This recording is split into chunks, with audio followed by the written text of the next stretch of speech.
En este vídeo os voy a hablar sobre los procesos de prevención, readaptación y en general la rehabilitación de los caos, concusiones, traumatismos craneoencefálicos de grado medio, principalmente enfocado en las disciplinas de combate, pero también puede seros interesante si por lo que sea en vuestra disciplina deportiva os veis expuestos a tener impactos en la cabeza que pueda producir estas concusiones, conmociones, traumatismos, etcétera, ¿vale? O incluso, aunque vuestra disciplina deportiva no tenga estas cosas, pues quizás esta información que os voy a comentar os pueda ser de interés si por lo que sea habéis tenido un accidente o por lo que sea os habéis expuesto a muchos impactos y puede que lo que os comente os pueda ser de ayuda, que es lo principal que busco con este vídeo, del cual ahí tenéis un índice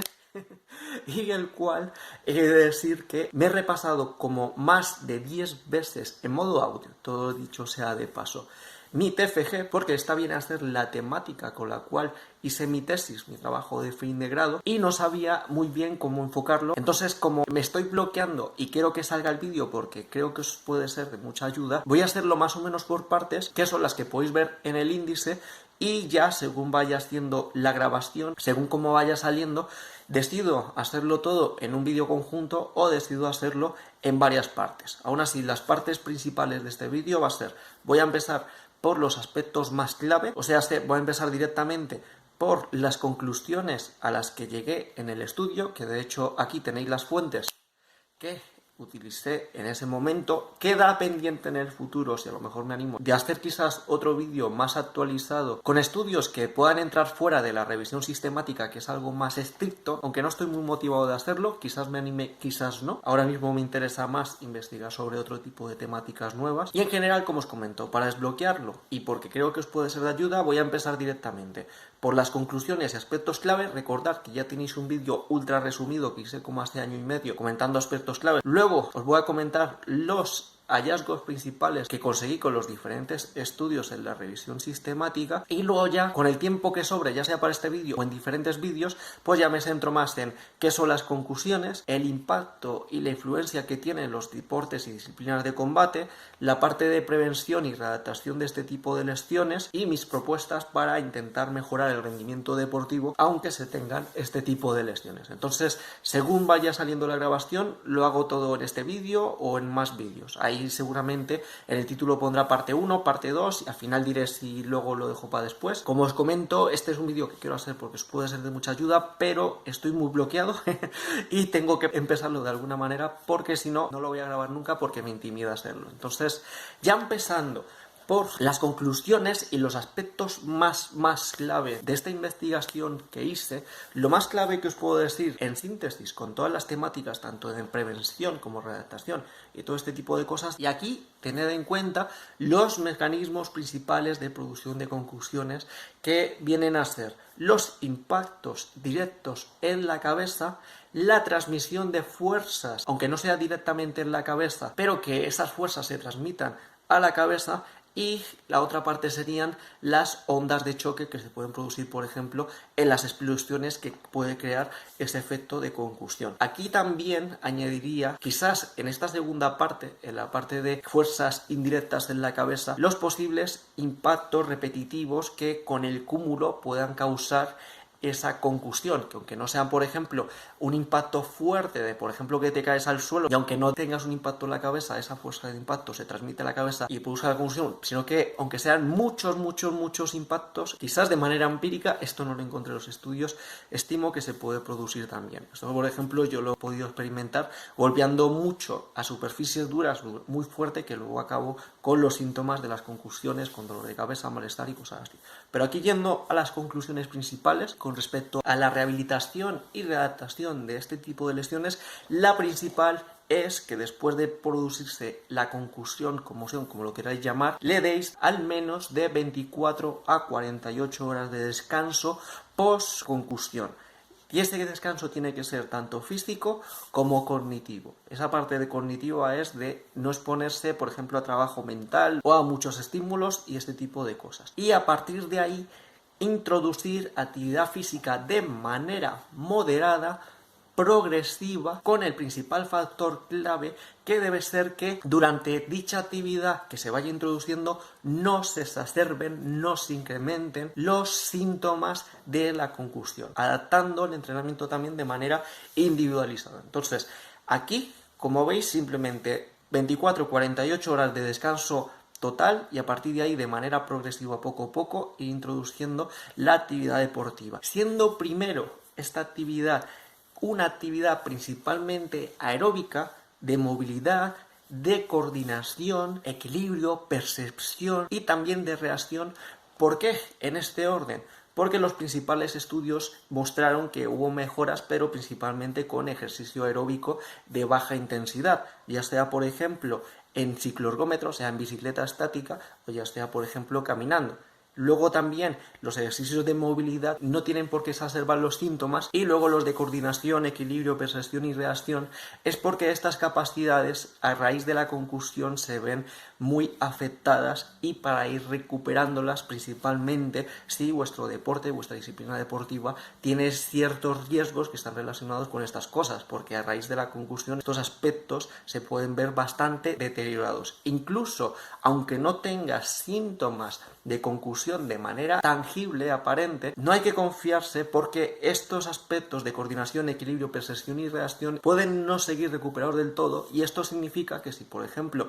a un boxeador, un deportista que ya no tenga síntomas de dolor de cabeza, de malestar, de mareos y cosas por el estilo, por confiarse sin chequear que la coordinación, el equilibrio, la percepción y la reacción se ha recuperado correctamente, lo estás exponiendo a que si, por ejemplo, vuelve a combatir o vuelve a competir, pueda volver a sufrir una concusión, ¿vale? Porque no tiene sus capacidades totalmente recuperadas. Entonces, esto es muy importante recuperarlo porque en la competición se expone más a los deportistas y no es positivo que vayan teniendo concusiones de manera recurrente porque puede irse cronificando y puede ir siendo peor, ¿vale? Entonces, esto muy importante, tenerlo bien recuperado antes de volver a competir. Pero aquí siguiendo con el proceso progresivo. Entonces, empezar con este tipo de ejercicios, seguramente los de coordinación, equilibrio, percepción y reacción, quizás en los primeros días no se pueda hacer del todo, porque en el fondo esto también significa cierto esfuerzo a nivel mental. Entonces sería primero ir con la parte aeróbica y movilidad, luego ir pasando a esto según no se vayan exacerbando los síntomas y posteriormente pasar a los ejercicios de fuerza y finalmente ya pasar al entrenamiento específico de vuestra disciplina deportiva, ya sea de combate o no lo sé. Luego ya se introduce el deportista en los entrenamientos de su disciplina deportiva, igualmente se va a llevar una progresión lógica con la cual no se exacerben los síntomas y haciendo entrenamientos de menos a más complejidad y de menos a más exposición a recibir esas fuerzas de impacto en la cabeza, ya sea de manera directa o ya sea de manera indirecta. Lo de menos a más complejidad es por el hecho que os he comentado de que la coordinación, el equilibrio, la percepción y la reacción es muy probable que estén trastocados con las concusiones, entonces se le debe dar tiempo a que pueda recuperarlos correctamente y el de menos a más exposición puede ser, por ejemplo, de pasar de no tener ningún impacto, como puede ser, por ejemplo, estar en bicicleta o a lo mejor caminar. Luego, por ejemplo, hacer ejercicios de sombra que incluso si uno está con esa parte de concusión, si los hace con mucha potencia, esos impactos, es que no son impactos, esos movimientos bruscos que pueden producir esos movimientos, puede que incluso exacerben los síntomas. Entonces, dependiendo del tipo de síntomas que esté teniendo,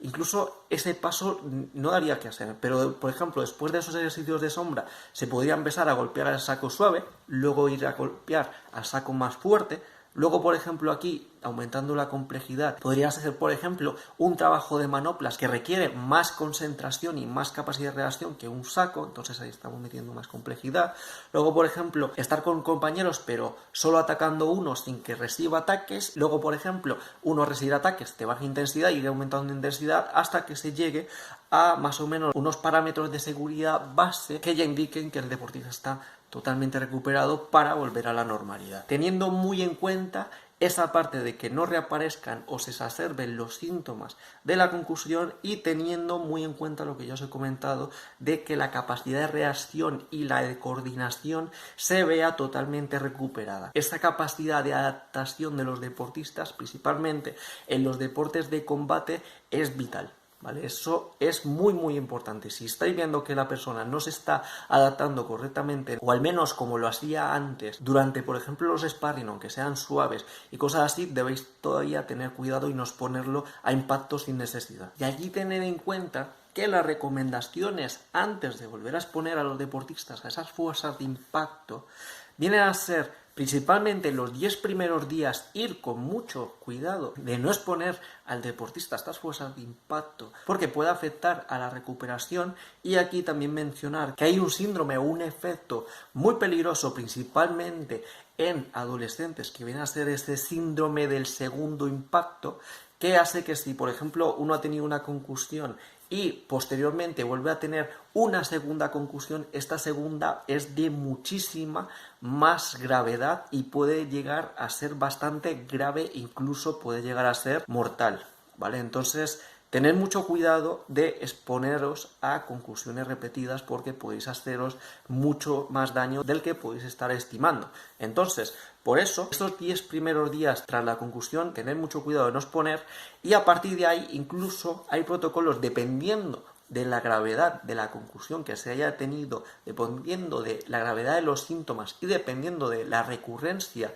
de los síntomas. Por ejemplo, si estás tendiendo a tener muchas concusiones, los tiempos de suspensión antes de volver a competir pueden llegar a ser de 30, 60, 90 días o incluso más de 18 meses, o incluso pueden llegar al retiro deportivo dependiendo de la recurrencia y dependiendo si, por ejemplo, esa concusión ha sido con o sin pérdida de conciencia, cuánto tiempo se ha perdido la conciencia después de ese impacto. Todo eso y la gravedad de los síntomas va a ser que la suspensión deba ser más prolongada en el tiempo, pero fijaos cómo protocolos base están diciendo de 30, 60, 90 días y hasta 18 meses. O sea, que si tenéis este tipo de síntomas y más teniendo en cuenta esos efectos negativos con respecto a la capacidad de adaptación, coordinación, reacción y cosas así que pueden verse afectadas, no recuerdo ahora bien si incluso hasta 3-6 meses después de producirse la concusión. Entonces, como veis, con este tipo de cosas las prisas no son buenas. Si tú, por ejemplo, simplemente por sentirte bien quieres competir a los 30, 60 o 90 días y no has recuperado lo anterior,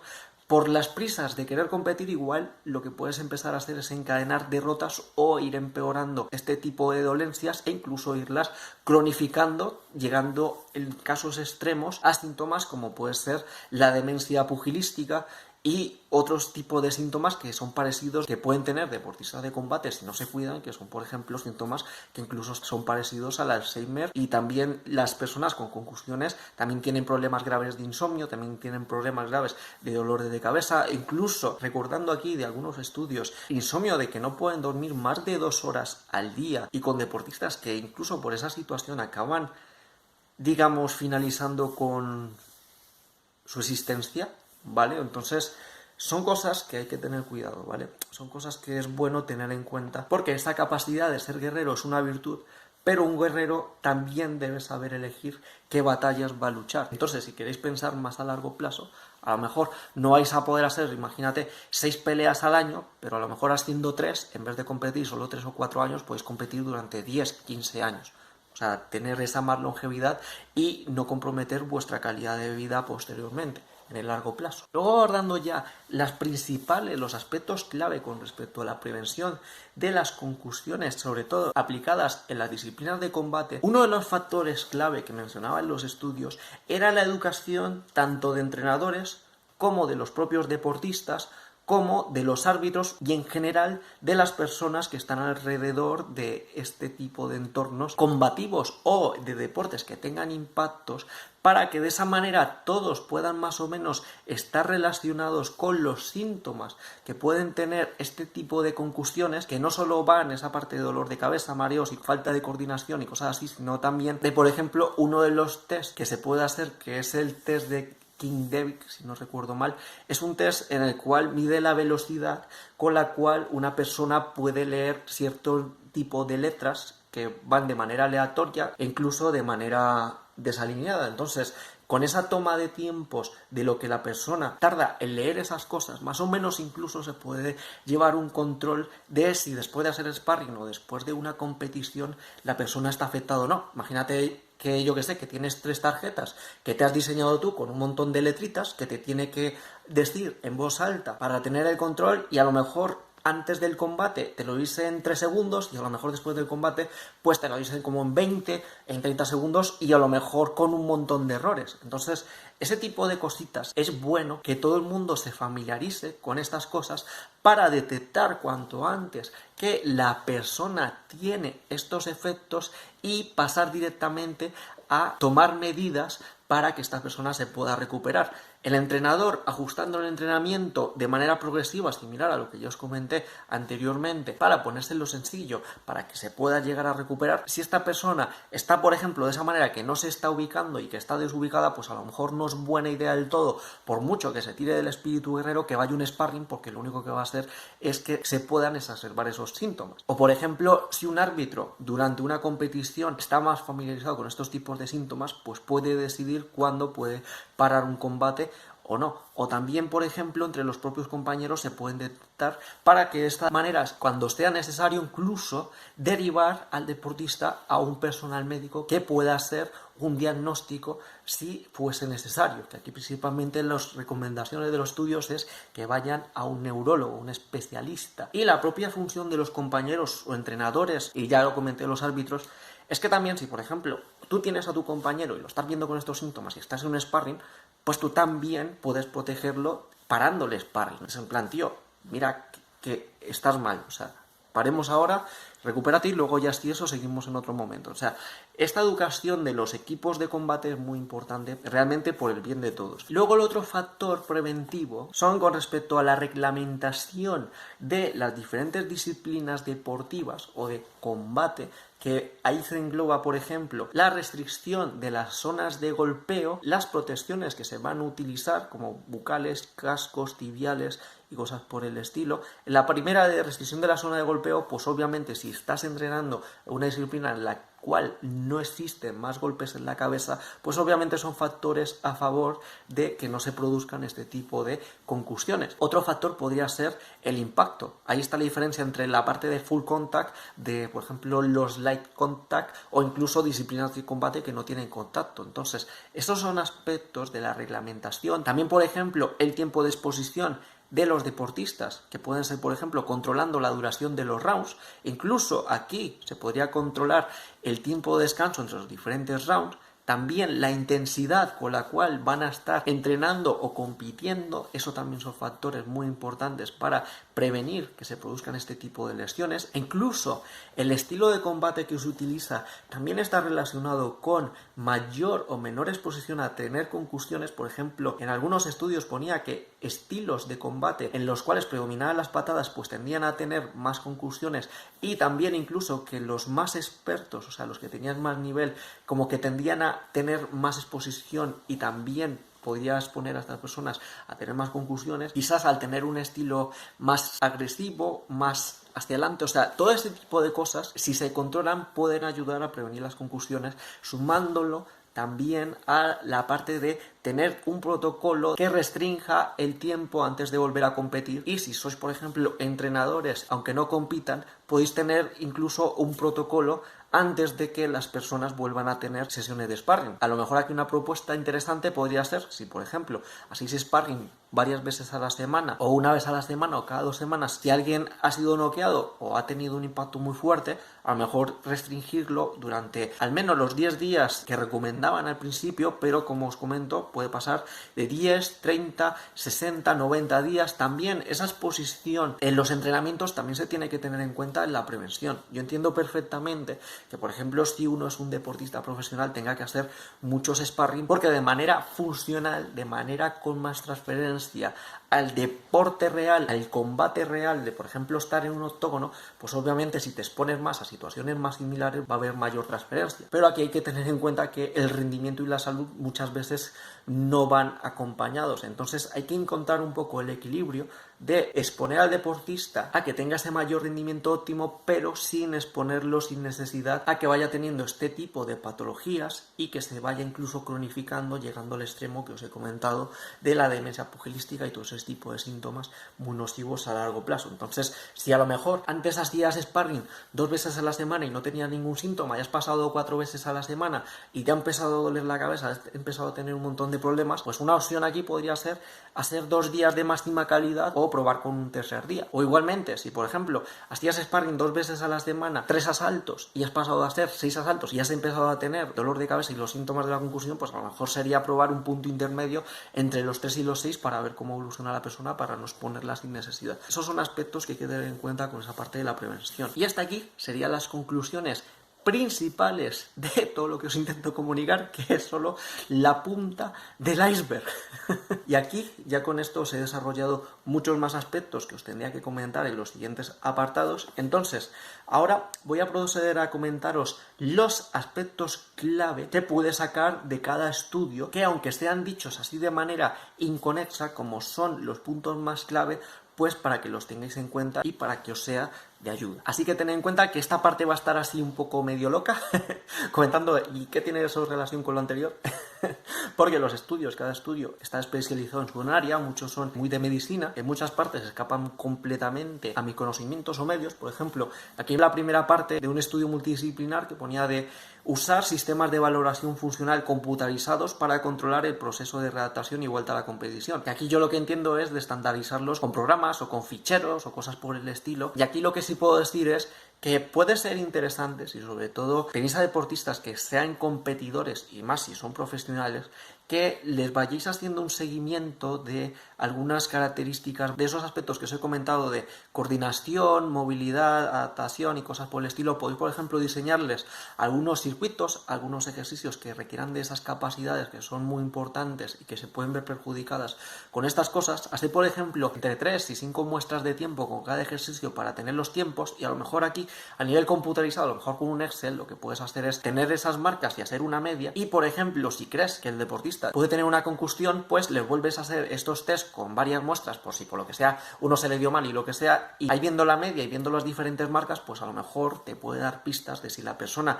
está teniendo una concusión o incluso si ya la tiene, de esa manera se puede tener algunas referencias que indiquen si se está recuperando del todo o no, usando esos valores basales sin ningún tipo de patología como una referencia a tener en cuenta antes de, por ejemplo, volver a exponer a este deportista a la competición. Que es en plan, no tiene síntomas, pero estos valores que me está volviendo a sacar en estos ejercicios que tengo en estos test, esos ejercicios los diseñáis vosotros, simplemente que sean estandarizados y que se puedan hacer. Estoy viendo que el rendimiento es de un 30% menos, pues a lo mejor no es el mejor momento para que vuelva a competir. No sé si me entendéis la idea que os intento comunicar. Bueno, yendo un poquito más rápido, y aquí el otro punto de la concusión es tratable y su readaptación se ve potenciada y optimizada mediante la prescripción de actividad física moderada y progresiva a partir de las 48 horas de su producción, siempre que no se exacerben los síntomas y siguiendo una progresión de actividad de menos a más específica y de menos a más complejidad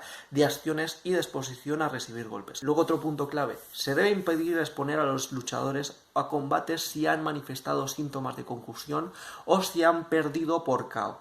variando las recomendaciones mínimas desde los 30 días hasta los 90 según cada caso. También proponen que las organizaciones deportivas impidan competir a los deportistas dando un espacio de suspensión que llega hasta los 18 meses dependiendo de cada caso. O sea, eso ya como os comenté antes, que dependiendo de la gravedad y de la recurrencia de la concusión o del KO, si ha sido con o sin conciencia y cosas así, va a variar ese tiempo de suspensión y eso se puede poner de manera estandarizada por las organizaciones para proteger a los deportistas. Si uno ha sido noqueado y ha perdido la conciencia, quizás no es buena idea que vuelva a pelear la semana siguiente, el mes siguiente, el trimestre siguiente o incluso hasta 6 meses o más. Aquí entre la duda, ir a un neurólogo y que os guíe y que os ayude, ¿vale? Luego, los deportistas y entrenadores del estudio mostraron tener un buen nivel de conocimiento acerca de las concusiones a la vez de mostrar actitudes con respecto a esta, Sin embargo, se debe mejorar el rigor científico de esos conocimientos y actitudes mejorando los procesos educativos de manera contextualizada al entorno sociocultural, fomentando además que los deportistas y entrenadores informen inmediatamente en cuanto los síntomas de concusión aparezcan para poder tomar medidas de manera inmediata. Esto lo que ya os comenté de la importancia de la educación y que todo el equipo sepa detectar cuando alguien tiene síntomas para actuar de manera inmediata, que esa parte de manera inmediata, una acción inmediata puede ser interrumpir la actividad al instante y en el momento. O sea, si la persona tiene síntomas, se interrumpe la actividad y ahí, por ejemplo, se puede introducir, sin exponer más al deportista, la parte del protocolo de al menos 24-48 horas de recuperación total, de descanso físico y cognitivo y luego, según los síntomas, pues ir viendo cómo se va a ir reintroduciendo poco a poco. Luego otro punto, que este trata parte de fisioterapia, pone la terapia manual es efectiva a la hora de mejorar y acortar el proceso de rehabilitación de los deportistas con concusiones, especialmente en los deportistas que manifiestan síntomas de larga duración. Luego, el síndrome postconcusión puede manifestar alteraciones, disfunciones y dolor en diversas zonas corporales, no limitando su impacto e intervención a solamente el cerebro. Luego, las concusiones deben intervenirse de manera individualizada. Otro estudio, a la hora de investigar los mecanismos de producción de concusiones, es muy recomendado el uso de instrumentos de medición in vivo, como puede ser el uso de bucales, guantes, cascos o petos especiales, a pesar de sus limitaciones. Este viene de un estudio biomecánico que incluso tenía lo que es cascos, incluso bucales, para estudiar y medir los diferentes impactos que se producen durante una actividad. Entonces, aquí está diciendo que a la hora de estudiar los impactos que puede tener una actividad física con respecto a estas cosas, no limitarlo, por ejemplo, en un entorno in vitro, o sea, un entorno controlado, sino de que a lo mejor en un sparring o incluso en una propia competición tomar esas mediciones que sean más reales y de esa manera tener información mucho más veraz. Luego, de otro estudio, la valoración funcional que otorga el índice cerebral obtenido mediante ultrasonografía rápida, RUBY, es útil para detectar y controlar a una posible concusión a la hora de comprobarlo con los valores basales. El RUBY es muy útil al poder servir para controlar la evolución de la concusión, lo que puede servir para determinar los programas de readaptación, ayudando en la toma de decisiones con respecto al alta competitiva de los deportistas. Dicho sistema tiene un coste relativamente bajo y es sencillo de aplicar. Esta parte es muy importante porque parece ser que con otros mecanismos de diagnóstico puede que no llegue a detectar correctamente esa concusión. Entonces, este protocolo de ultrasonografía rápida de RUBY, si no recuerdo mal, lo que hace es medir el riego que hay como a nivel sanguíneo en la cabeza. Puede que me esté equivocando y que esté patinando, ¿vale? Y de esa manera detectar si puede haber problemas de concusión, porque parece ser que con otros sistemas que no se puede detectar bien. Entonces, ¿por qué esta parte del riego y estas cosas es importante? Porque las concusiones a nivel metabólico tienen este tipo de problemas con respecto a nivel de riego, con la nivel de la obtención de energía, por ejemplo. Seguramente se ponga después, pero por ejemplo, parece ser que la utilización de creatina, como está relacionada con esa capacidad de captación de energía, parece ser que tiene cierto factor. No recuerdo ahora mismo si era preventivo o que ayudaba a recuperar de las concusiones más fácilmente, porque estas tienen esos efectos que os acabo de comentar, que altera la captación de energía, el metabolismo del cerebro y por eso se producen estas alteraciones. Entonces, ya pasando a otras partes, que me estoy quedando sin temáticas para las siguientes partes del vídeo, que este está quedando muy largo y todavía tengo muchas cosas que deciros. Venga, siguiendo con los aspectos clave. Los luchadores que pierden mediante KO tienen el triple de riesgo de lesión que los que ganan y el doble que los que pierden por sumisión, concluyendo que mientras más expuesto esté el deportista a ser golpeado, más riesgo de lesión tendrá, lo que le da un papel fundamental a los árbitros a la hora de detener o dejar continuar una contienda. Fijaos el riesgo que tienen los deportistas. Por no decir que en otros estudios, que no entran en esta parte porque está la parte de resultados, y eso más bien lo puse en el marco teórico, que ponían que en una temporada, un año,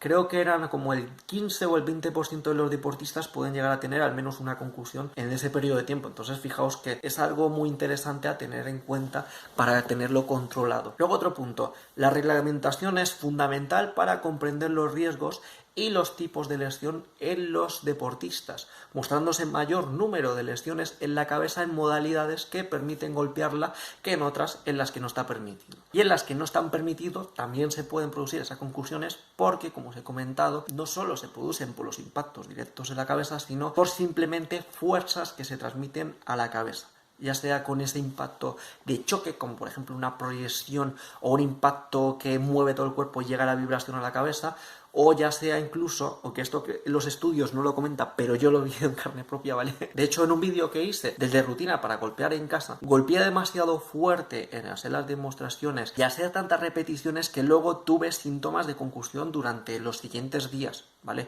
Estuve con dolor de cabeza, estuve con mareo, porque las fuerzas de impacto repetidas se transmitieron a la cabeza y estuve con síntomas de concusión al grabar ese vídeo. Y de hecho, ahí en el propio vídeo puse tener cuidado con los dolores de cabeza y cosas por el estilo, porque también se puede producir por ese cúmulo de impactos repetitivos que pueden crear esas cosas, ¿vale? Eso hay que tenerlo en cuenta también. Luego, otro punto, los deportistas que han padecido varias concusiones o que son expuestos a recibir golpes en la cabeza de manera repetida a lo largo de su carrera se exponen a padecer encefalopatía crónica traumática que puede producir depresión y demencia. Otro punto. Los protocolos de readaptación deben ser específicos y progresivos a la vez de que deben regirse según los resultados de la valoración funcional, recomendándose al principio la realización de ejercicio aeróbico moderado de hasta el 70% de la frecuencia cardíaca máxima, a partir de la cual se empiezan a exacerbar los síntomas y finalmente llegando a la vuelta a la competición, cuando el deportista pueda tolerar las exigencias competitivas sin la aparición de síntomas de concursión. Luego, otro estudio de el test King's-Devick es un sistema de valoración funcional que ha mostrado ser efectivo a la hora de detectar la producción de concursiones de manera rápida y económica en los deportistas. Dicho test tiene aplicaciones prácticas tanto en competiciones como durante los entrenamientos. Este test de King's-Devick es el que os comenté que era como tarjetas que los deportistas tienen que leer y se los tienen que cronometrar. Entonces, buscan por internet a ver si os podéis hacer con este test o directamente, a lo mejor puede ser buena idea diseñar vosotros vuestros propios test copiando letras al azar o incluso copiando figuras o cosas por el estilo, porque lo importante en este punto es medir esa capacidad que tiene a nivel oculovestibular, si no recuerdo mal, para servirlo como pista de que la persona está bien. Las ideas esas ya los comenté antes. Luego otro, el riesgo de lesión existe en las sesiones de entrenamiento, al igual que en las competiciones, lógicamente. Porque si en las sesiones de entrenamiento tienes fuerzas de impacto que se pueden transmitir en la cabeza de manera directa o indirecta, pues obviamente también puedes poner a que las personas puedan tener concursiones. O sea, que en los entrenamientos también existen estos riesgos, cosa que parece lógica, pero parece que de vez en cuando es bueno recordarlo. Luego otro punto, el uso de protecciones y sus características es muy importante a la hora de disminuir el número de concursiones. Obviamente no es lo mismo recibir un golpe cuando tienes casco que cuando estás sin él. Lo que sí aquí me da que pensar, y aquí no sabría posicionarme, a la hora de que comentan de que, por ejemplo, las peleas a puño limpio no son tan graves como, por ejemplo, el puño que como que expande el golpe y cosas por el estilo, no me sabría posicionar, porque realmente un madrazo bien dado transmite fuerza a la cabeza directamente, pero es como la diferencia entre concentrar el golpe o llevarlo de manera más espaciada con un guante grandote. Entonces ahí no me sabría posicionar de cuál de los dos es más lesivo o cuál de los dos puede ser peor con esta parte de las concursiones. Quizás aquí, especulando, puede ser que si por ejemplo recibes un impacto con manos desnudas, el golpe pueda ser más contundente y te pueda noquear al instante. Entonces, aquí especulando totalmente, sería a lo mejor más esa concursión directa que te deja a cabo al instante. Y con guantes, a lo mejor si puedes recibir más golpes, el problema sería que esa concursión se repita con varios impactos consecutivos. Y aquí quizás el problema podría ser si tienes la concursión y al no noquearte sigues recibiendo golpes y la sintomatología puede ser más grave por estar con concursiones repetitivas o seguir recibiendo impactos tras tener ese traumatismo. Aquí especulando a nivel máximo, pero podría tener sentido esa parte. O sea, que te noqueen de una hostia, podrías llegar al protector porque te noquean, ya no te puedes mover y no sigues recibiendo impactos. Con el otro puedes tener el problema y sigues recibiendo a lo mejor impactos. Podría ser una conclusión. Aquí, una cosa a tener en cuenta con la parte de este síndrome del segundo impacto, que eso puede explicar también porque, por ejemplo, muchas veces el impacto más peligroso no es el del puñetazo o la patada, sino de cuando la persona queda a cao y se estampa pega contra el suelo de cabeza porque incluso le da aquí en la zona cervical. Ese puede ser el golpe más dañino de todos, porque encima si la persona está cayendo cual muñeco, no reacciona, por ejemplo, poniendo las manos, sino que cae y ese golpe y ese impacto es directo en la cabeza. Aquí una duda que tengo con esa parte de el síndrome del segundo impacto, que puede ser más peligroso, más letal, es que no sabría decir si puede ser que, por ejemplo, tienes ¡pum! Un impacto de concusión y luego ¡pum! El segundo, que aquí puedo explicar por qué esa caída, cuando uno está cao y cae la cabeza contra el suelo, es la más peligrosa, o que tú tienes una concusión y en otro momento, en otro día o cosas así, recibes otro segundo impacto y eso es lo que puede producir. Que ahí no sabría diferenciar, aunque yo creo que tiene sentido que sean ambas. Aquí lo que me imagino es como una cáscara de huevo, ¿vale? Que tú, por ejemplo, un huevo le pegas una hostia o le pegas el primer toque y queda como agrietado. Pero cuando le pegas a lo mejor el segundo es cuando se abre completamente. A lo mejor funciona así este síndrome del segundo impacto que es tan peligroso, principalmente en adolescentes. Ahí tenedlo en cuenta. Y por cierto, los síntomas de concusión parece que suelen ser peores en adolescentes y en mujeres, aunque esto ya lo comentaría la parte de marco teórico en el próximo vídeo, porque aquí ya vamos a otro vídeo, ¿vale? Luego, el estilo de combate influye tanto a la hora de disminuir las concusiones como en otro tipo de lesiones como contusiones y fracturas en los brazos si se utilizan para defender la cabeza. Esto viene porque realmente estudios específicos de disciplinas de combate de las concusiones encontré muy pocos, pero sí encontré estudios en los que se ponían lesiones generales que hay en disciplinas de combate, de los cuales unas eran las concusiones. Entonces por eso también aquí ponía esto de las fracturas y las contusiones, que es interesante también comentarlo. Luego, otra parte, la reglamentación, la intensidad del combate, el control de los golpes y la educación de los deportistas y árbitros es muy importante a la hora de evitar todo tipo de lesiones, enfatizando en la evitación de golpes en la cabeza y en el cuello para evitar concusiones, dando gran importancia a las acciones de los árbitros a la hora de controlar el comportamiento de los deportistas y, por lo tanto, el riesgo de lesión. Lo del cuello es muy importante, no solo porque por detrás puede estar esa parte del cerebelo y, como sabéis, estos golpes aquí, en esta parte, pueden incluso producir daño cerebral, ¿vale? Sino de que también luego en las estas de rehabilitación,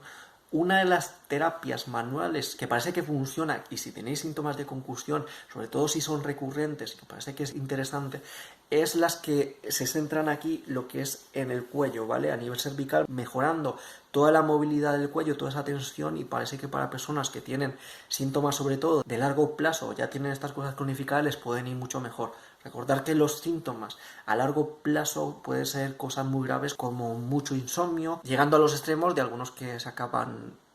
finalizando con sus vidas de manera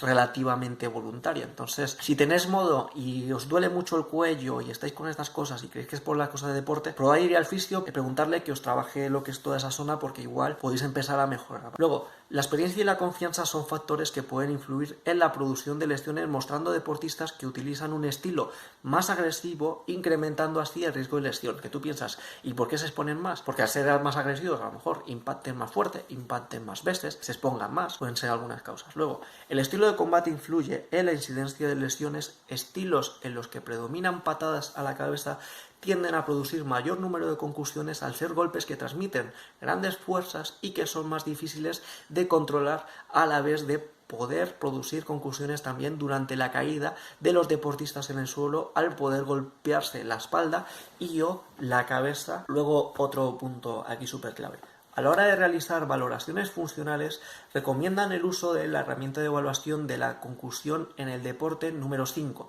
Esto para que lo busquéis, ¿vale? Yo aquí lo indico porque me lo indicaron en estos, pero aquí que lo tengáis en cuenta. De la herramienta de detección oculomotora y del test King-Devick. Entonces, aquí como test, para los que queréis controlar estas cosas, test estandarizados, no las ideas que os he comentado antes, buscad SCAT5, SCAT5, buscad VOMS, que es VOMS,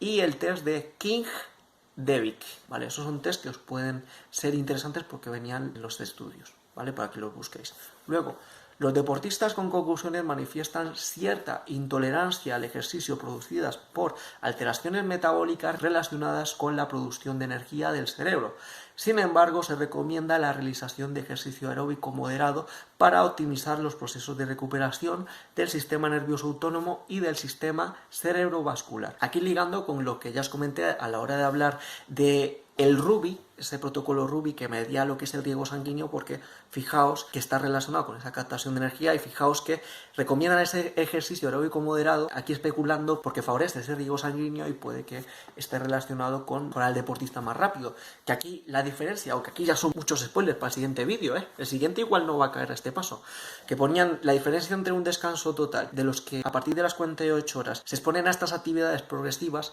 es que los que sí han estado haciendo algo, la recuperación era mucho más rápida, en plan de a lo mejor 5 días antes, y los que no han hecho nada, si por ejemplo los síntomas son muy recurrentes, porque la concusión es muy bestia y cosas por el estilo, es que incluso parece ser que a partir de los 12-15 días no solo muestran síntomas de desentrenamiento, sino que el propio desentrenamiento parece que también muestra síntomas que están relacionados con la parte de la concusión. Aunque estas cosas ya para el siguiente vídeo, esto es de la parte de discusión de las dos vertientes. Está la vertiente conservadora, que es descanso absoluto hasta que desaparezcan los síntomas, y la otra vertiente, que es esa progresiva de empezar a realizar actividad, siempre y cuando en ambos casos que no se estén exacerbando los síntomas. Este es el principal punto a tener en cuenta. Y empezando lo que es con los test, aquí estoy haciendo mucho spoiler,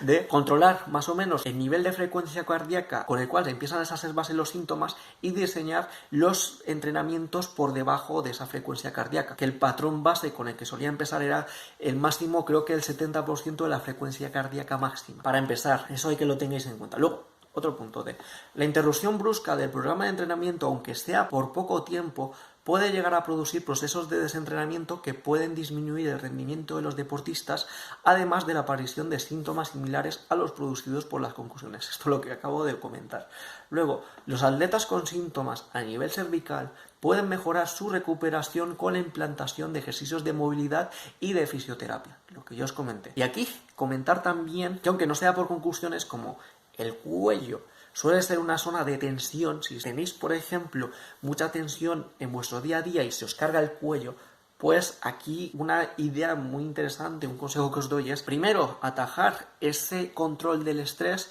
e incluso que mediante fisioterapia y eso que os ayuda a aflojar el cuello, pero si el foco es el estrés, primero afrontar el foco de esa tensión que podéis tener en el cuello y luego ya si eso complementáis con fisioterapia. Pero, por ejemplo, si el foco es la tensión y por mucho que vayas al fisio, si tienes una vida estresante, si tienes una vida tensa, pues se te va a seguir tensando porque se te somatiza en esa zona. Eso ahí tenerlo en cuenta. Luego, en caso de que los deportistas corran demasiado riesgo al volver a sus disciplinas deportivas,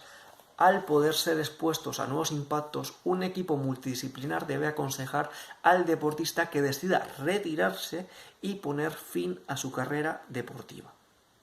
Muy importante esta parte. Que aquí factores a tener en cuenta al tomar esta decisión, por ejemplo, concusiones recurrentes, por ejemplo, que durante las competiciones lo están noqueando muchas veces, incluso dejándolo inconsciente, porque esos son banderas rojas, esos son indicios de que ya se está produciendo un daño bastante grave y a lo mejor es buena idea ponerle fin a esa carrera para que no tenga esos efectos a largo plazo de esa demencia pugilística y toda esa degradación a nivel cerebral que tienen muchos luchadores. ¿Vale? Eso es muy importante valorarlo, porque realmente compitiendo a lo mejor se puede tirar lo normal hasta los 25, 35, algunos hasta los 40 años, pero el cerebro y la calidad de vida lo tenemos que tener hasta que nos vayamos al otro barrio, y la media en España creo que está en 80 años de esperanza de vida, así que vosotros veréis si por competir durante 5 o 10 años queréis tener todo este tipo de cosas tan chungas a largo plazo, y dudo que de manera voluntaria nadie quiera tener demencia y tirarse, por ejemplo, 10-20 años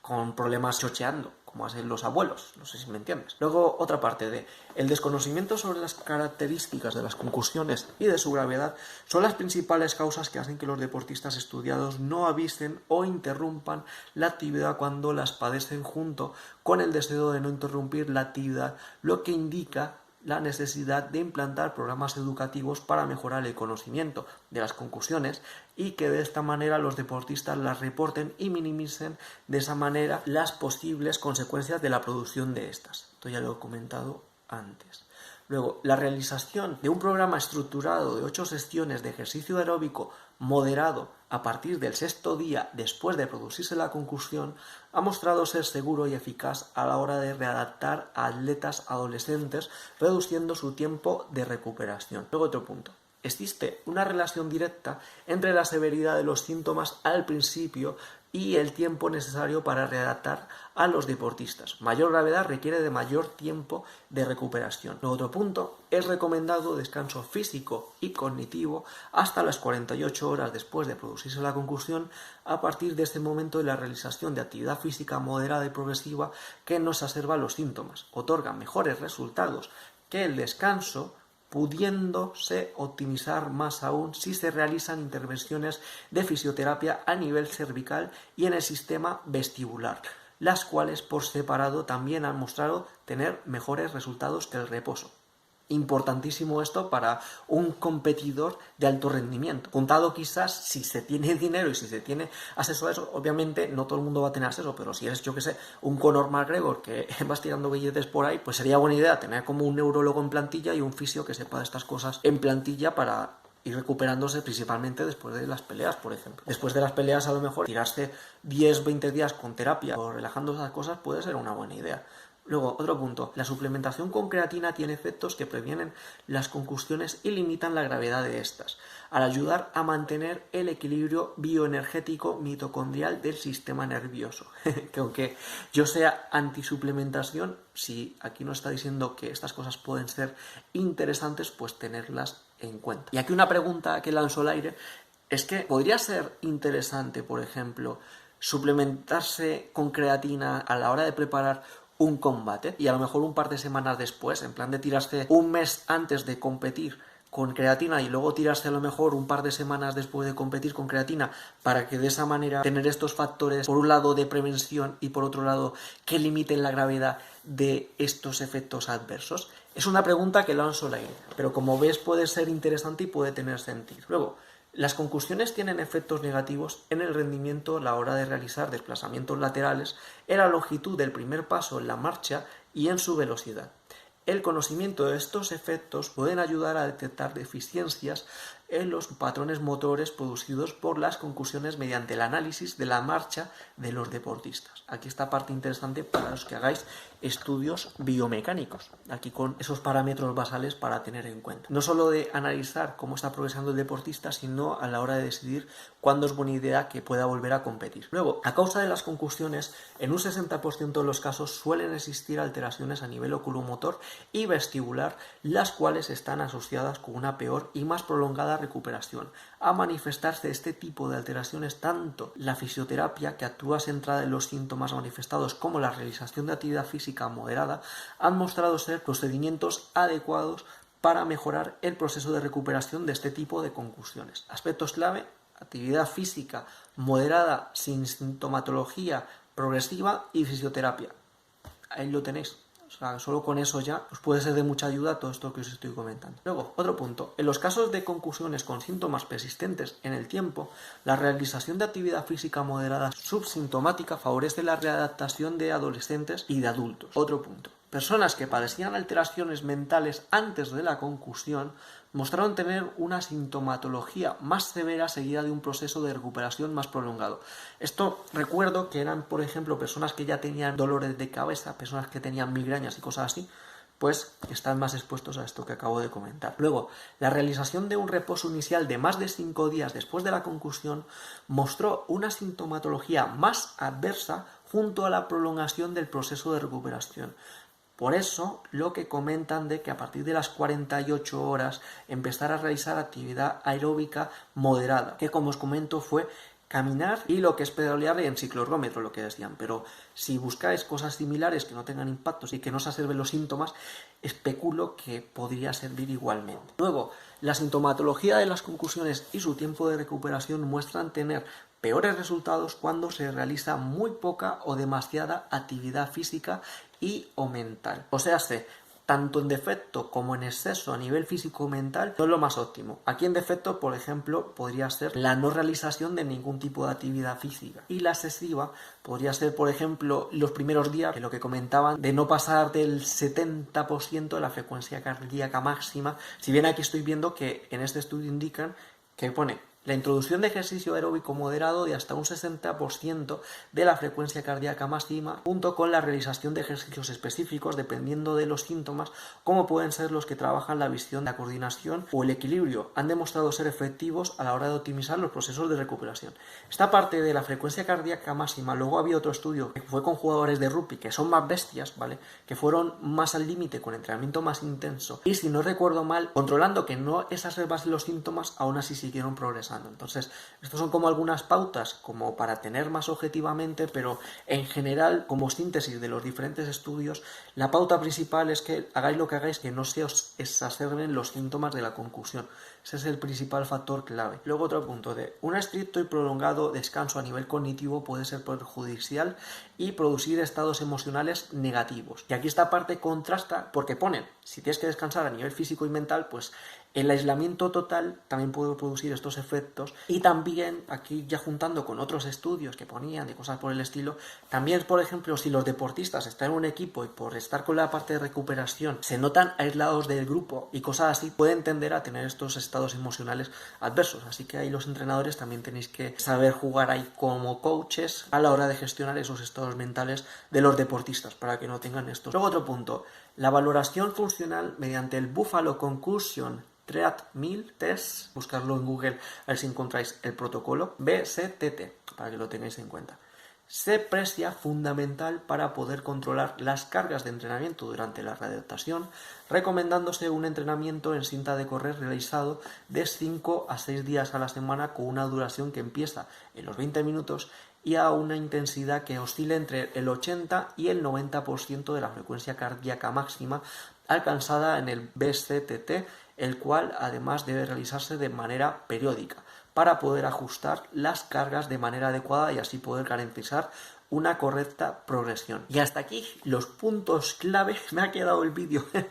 larguísimo, pero que larguísimo. Me ha quedado todavía muchas cosas que comentar, pero en este vídeo, como lo he querido hacer de esta manera, comentando directamente las conclusiones principales a las que llegué durante mi estudio y aquí comentando directamente los aspectos principales de los estudios que puse, porque como veis en cada frase de esos dice mucha información, porque lo que quiero es que este vídeo y estas cosas os sean de ayuda. Entonces aquí voy a cortar este vídeo. Queda pendiente entonces una parte 2 en la que ya incluya todas esas partes de definición de qué son, qué síntomas tienen, los mecanismos de producción, las alteraciones fisiológicas, luego la parte del síndrome de segundo impacto, o sea, todas las partes de marco teórico que tendría que haberos comentado antes, solo que en este vídeo, como me está costando mucho grabarlo, he ido más al grano, a deciros información interesante, ya vosotros ahí tenéis que ser inteligentes y saber cómo aprovecharla. Entonces, queda pendiente todas estas partes, digamos, más técnicas, más de profundizar mucho más con esto las conclusiones. Luego queda pendiente la parte de discusión, que ahí me centraría en la parte de prevención y readaptación, y finalmente mis propuestas para aumentar el rendimiento al tener este tipo de patologías. Entonces, no sé si en el próximo vídeo puedo cerrar esta serie de vídeos o de aquí pueden salir un par de vídeos más. Ahí ya pondré este como parte 1, luego el siguiente pondré parte 2 y según lo vaya grabando, porque recordar que esta serie de vídeos me está costando mucho hacerla porque no sé por dónde pillarlo, porque no quiero resumir nada, porque muchas cosas que os comento os pueden ser de mucha ayuda y puede ser muy importante, ¿vale? De hecho, este vídeo considero que está resumido. Entonces, los siguientes ya serían más de profundizar, aunque estimo que más o menos con los aspectos claves que os he dicho en este vídeo, ya tenéis el 80-90% de la información clave sobre este tipo de temas. Lo otro ya es para profundizar mucho más y comprender estas cosas mucho mejor, y a partir de ahí quizás quedaría pendiente una actualización, pero no sé si me quiero animar a eso, me da mucha pereza ponerme. Y bueno, gente, esto viene a ser todo por la primera parte.